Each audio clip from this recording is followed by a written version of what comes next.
law. I knew, I knew one day you'd be here to pick me up. Are you kidding me? The guy who is supposed to be working in the system to safely house prisoners admitted that he looked at child porn and he knew we'd be there to arrest him.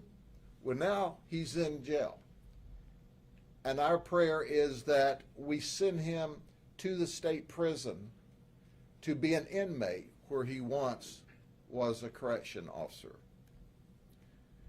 He also spoke of being sexually aroused anytime he looked at child porn, but then he felt bad afterwards.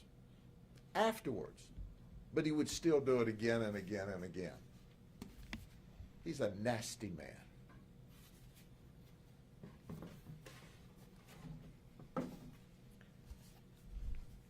And then there's Richard Sizelove. I didn't make that name up. He was a park manager for Bullock RV Park.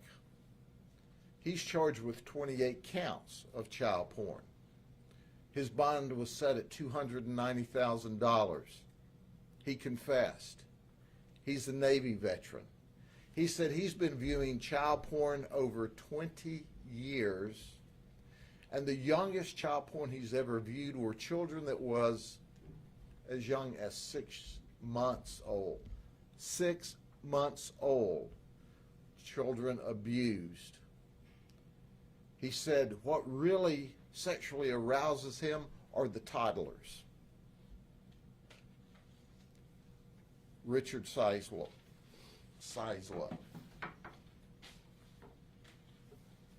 Then there's David Boyd, who's 52. He is a clerk for South Florida Gun and Pawn in Lakeland.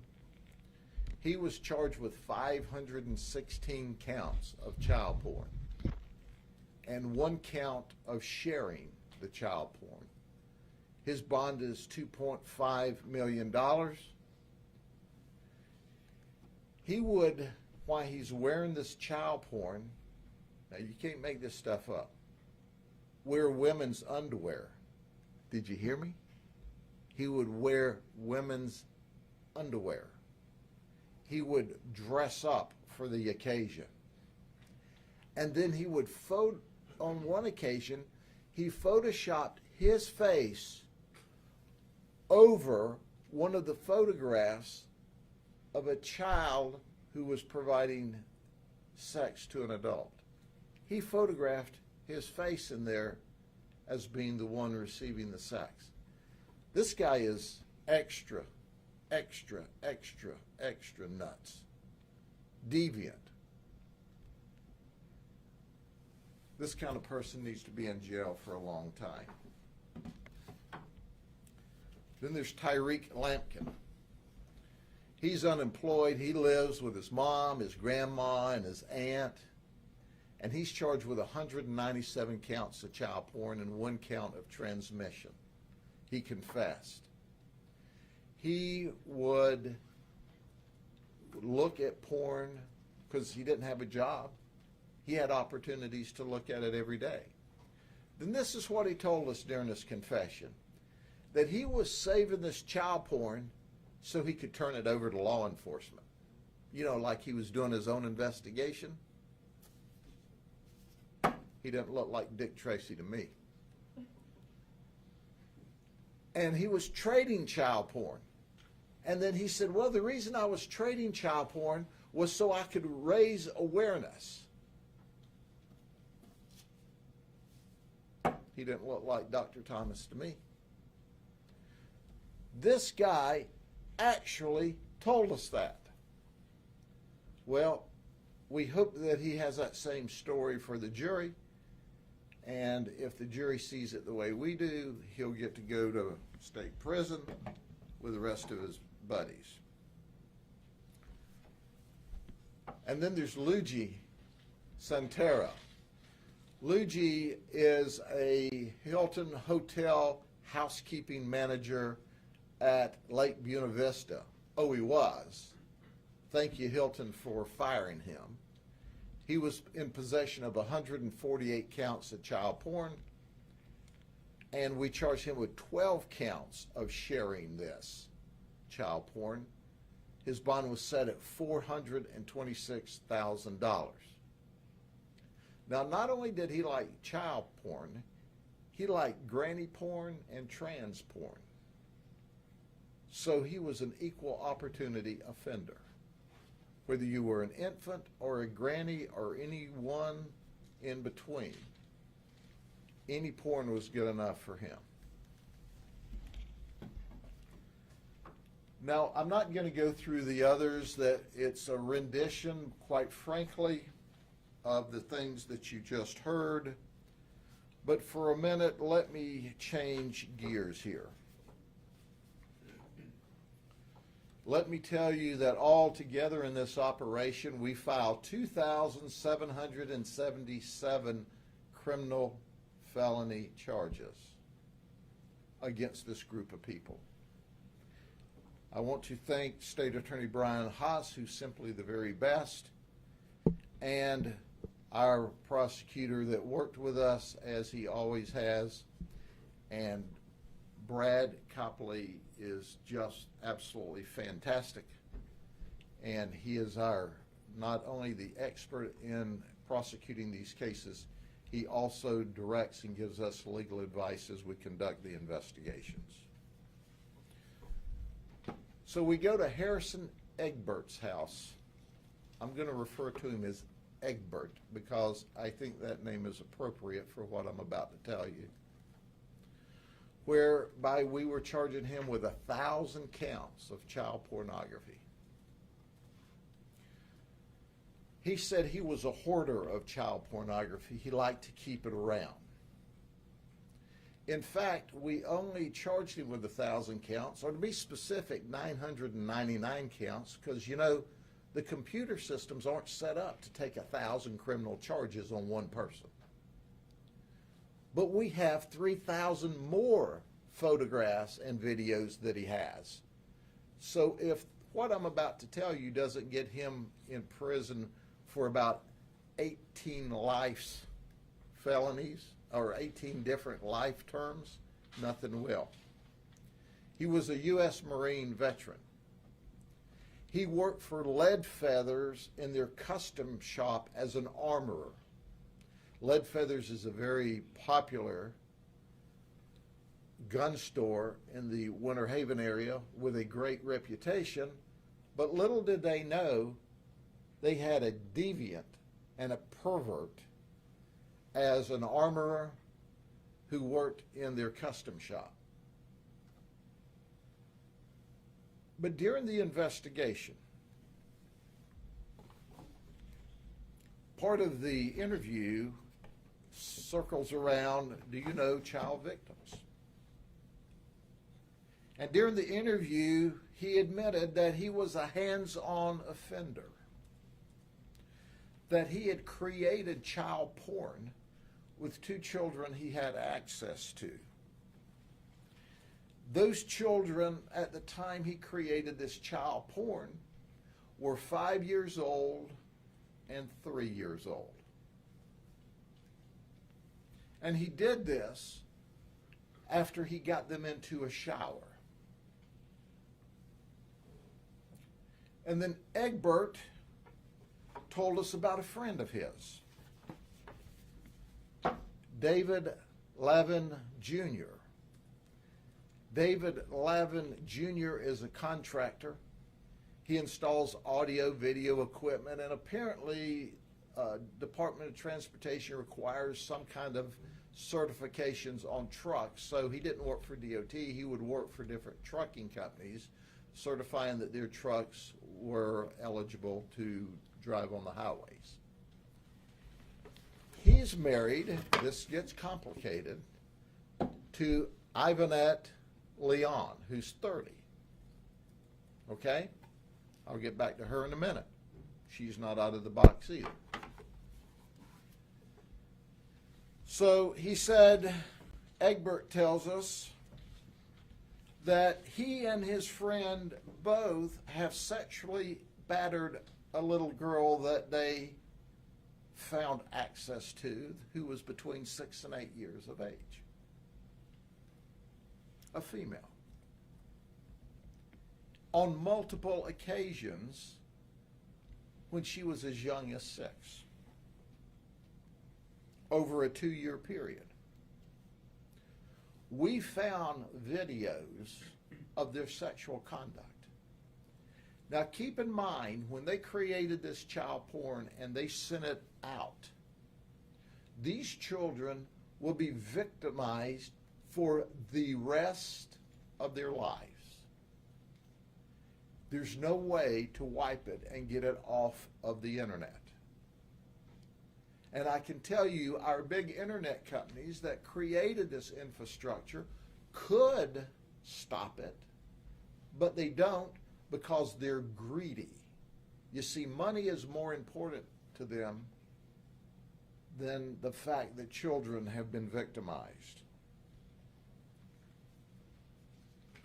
So as they had sex with these children they had access to, we recovered a text message between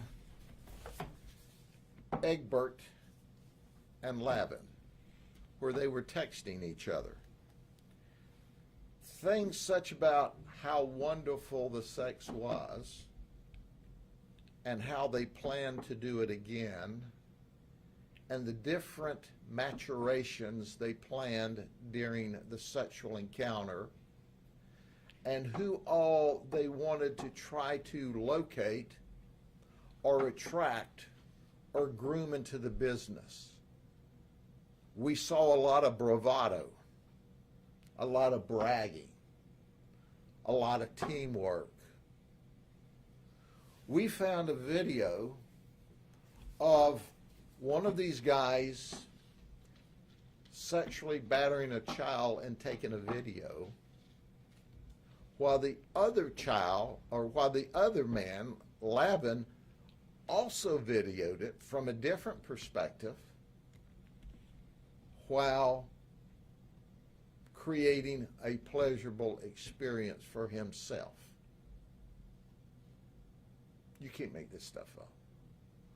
This is the most horrible thing we have seen in a very long time. 2 adults attacking a little girl. I didn't stutter.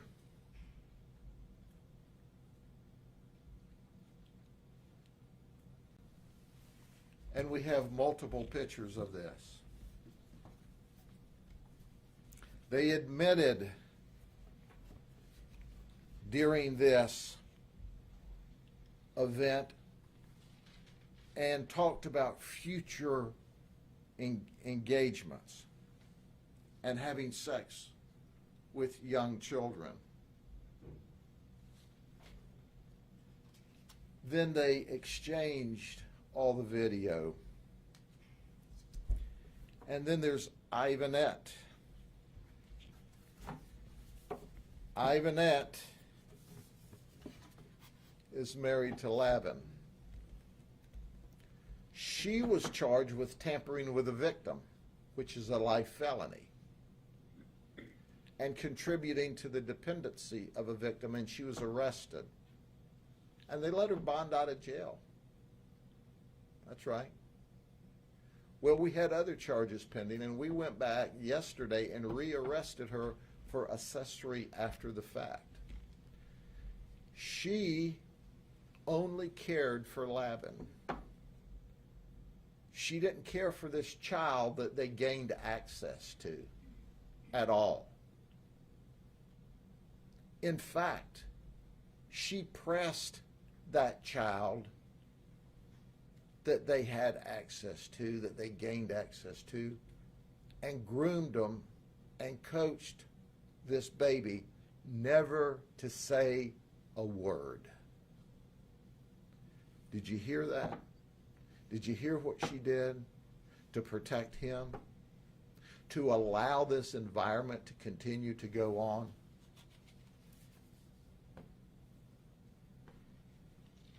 We found the child. The child is an emotional wreck, was not going to talk at all, but made some statements and admissions to us, and with the appropriate care, will talk to us again later. The child was totally devastated. So during all of this, we ran into Sharon Speller. Now, many people from Winter Haven should recognize Sharon Speller. You see, she owned a daycare where about 40 children attended, called Kids Clubhouse Learning Center. Now, parents, I want to have a news flash here. The 40 of you that were taking your child to the Kids Clubhouse Learning Center on Citrus Gardens Road to the daycare, you were taking them to an unlicensed daycare center. She didn't have the authority to run a daycare center. She didn't have a license to run a daycare center, but you were taking your children there. Well, that's where we located one of our victims. And when we located Mom went with the detectives to pick up the victim. And guess what? We told Shannon Speller, there is a criminal investigation underway. Do not say anything to anybody. But she did. She not only ran an illegal center, but as soon as we left, she started telling those she knew, which got back to the principles of this investigation. And guess what? As a result of that, David Lavin ran and hid when the word got back to him, because the owner of the daycare center where one of the victims attended put the word out so David would hear it.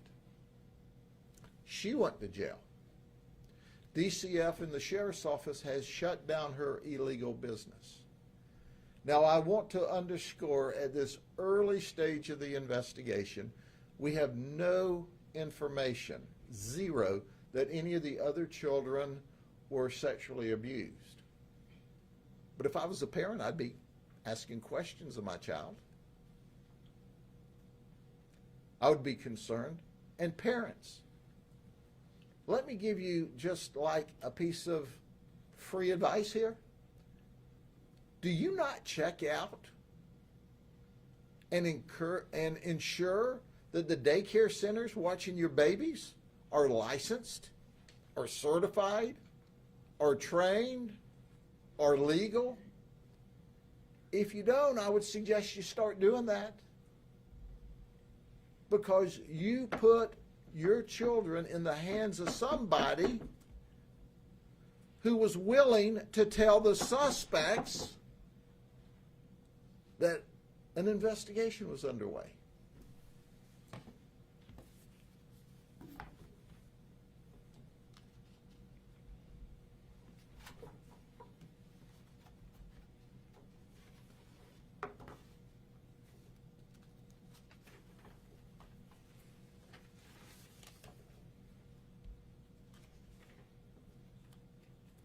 I've got pages of stuff here, and I'm trying to decide what I can say. So when we were talking to our one victim,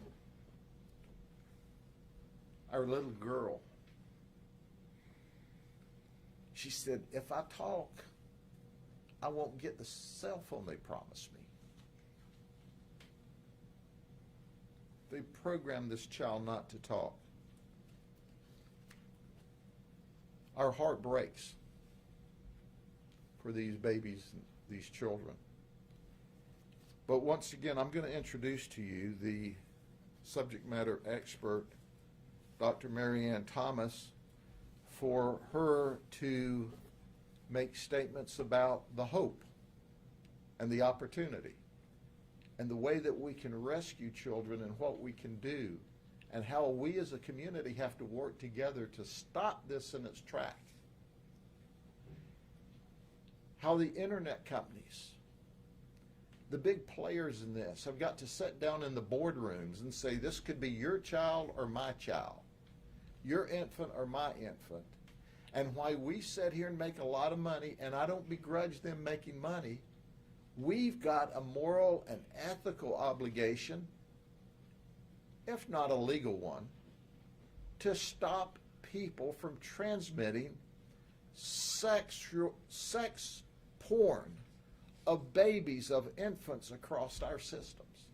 They could do that, ladies and gentlemen. But there's no critical mass out here on social media that's turned on the giants in the industry saying, stop it. Stop it. There's algorithms in all of this child porn. They can stop it. But they won't. You need to ask them why. Dr. Thomas.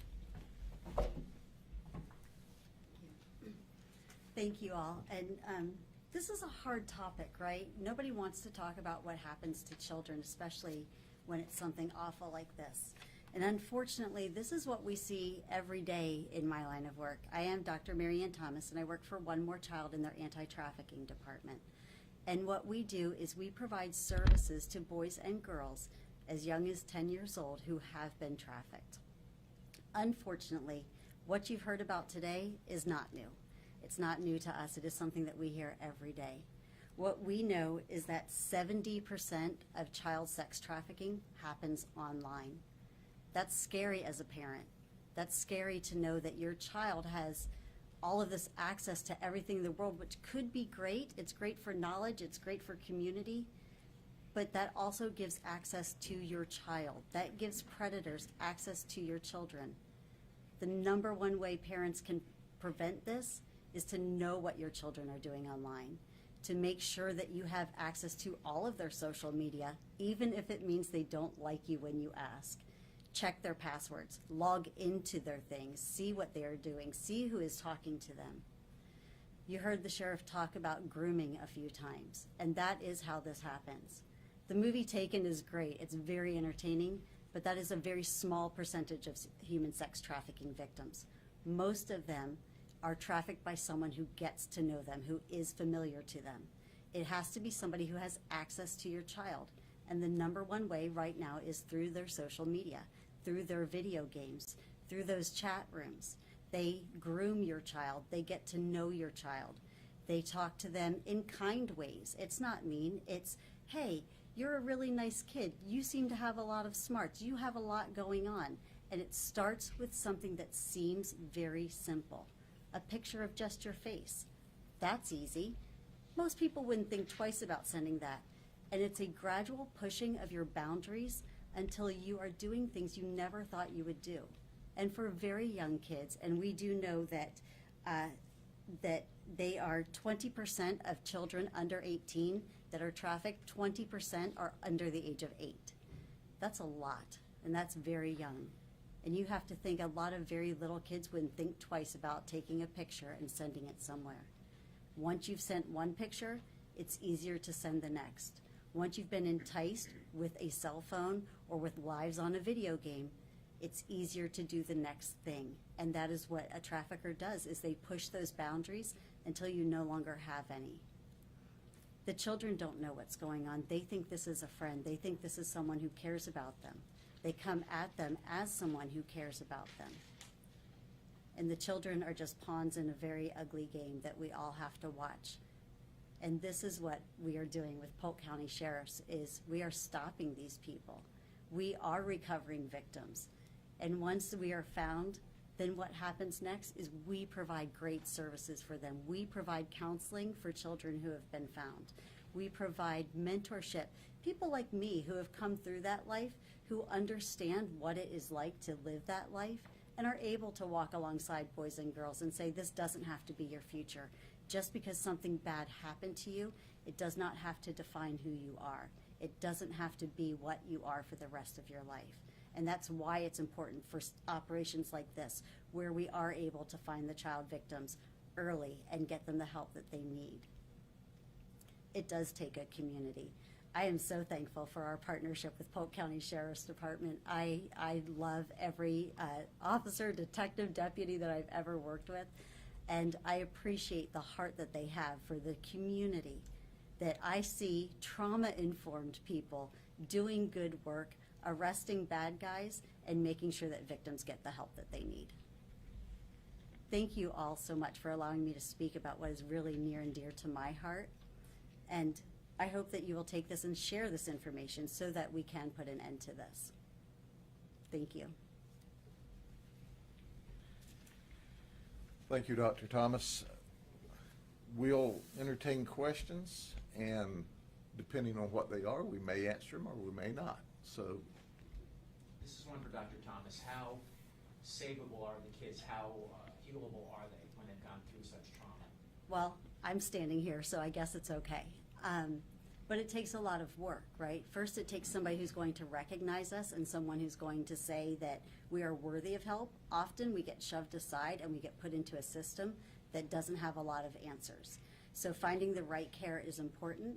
And then it takes counseling, and it takes support, and it takes a community who's going to love that child through a lot of hard times, because they're not just going to say, gee, thank you for rescuing me, and now life is better. There's going to be a lot of pushback and a lot of hard times ahead, and so consistency is what's very important in helping a child get through this. okay. Sheriff, I do have another topic question. Apparently, we have viewers on WFLA Now from around the world that would love your take on the Gabby Petito case and the search for Brian Laundrie. Gabby Petito, I'm not involved in that investigation. My team's not involved in that investigation. I could only speculate based upon news reports, and as you know, those are incomplete at best, and sometimes they can be fictionalized at worst. I can tell you that according to Florida law, when she was a victim of domestic violence originally, he would have been arrested. I can tell you at this sheriff's office, when he showed up with her car and she was no place to be found, we would never have let him out of our custody that day. Other than that, I'm not sure where their investigation is. Thank you. Okay? Thank you very much. I appreciate you being with us. When we all work together, we can save children. We can prevent children from being the victims of deviant child sex attacks on them. But it takes all of us working together. And put some heat on the tech giants. They created this system. They can fix this area. But they're not going to until they're avalanched from around this state, this nation, and this country. And then they'll do something about it. Thank you.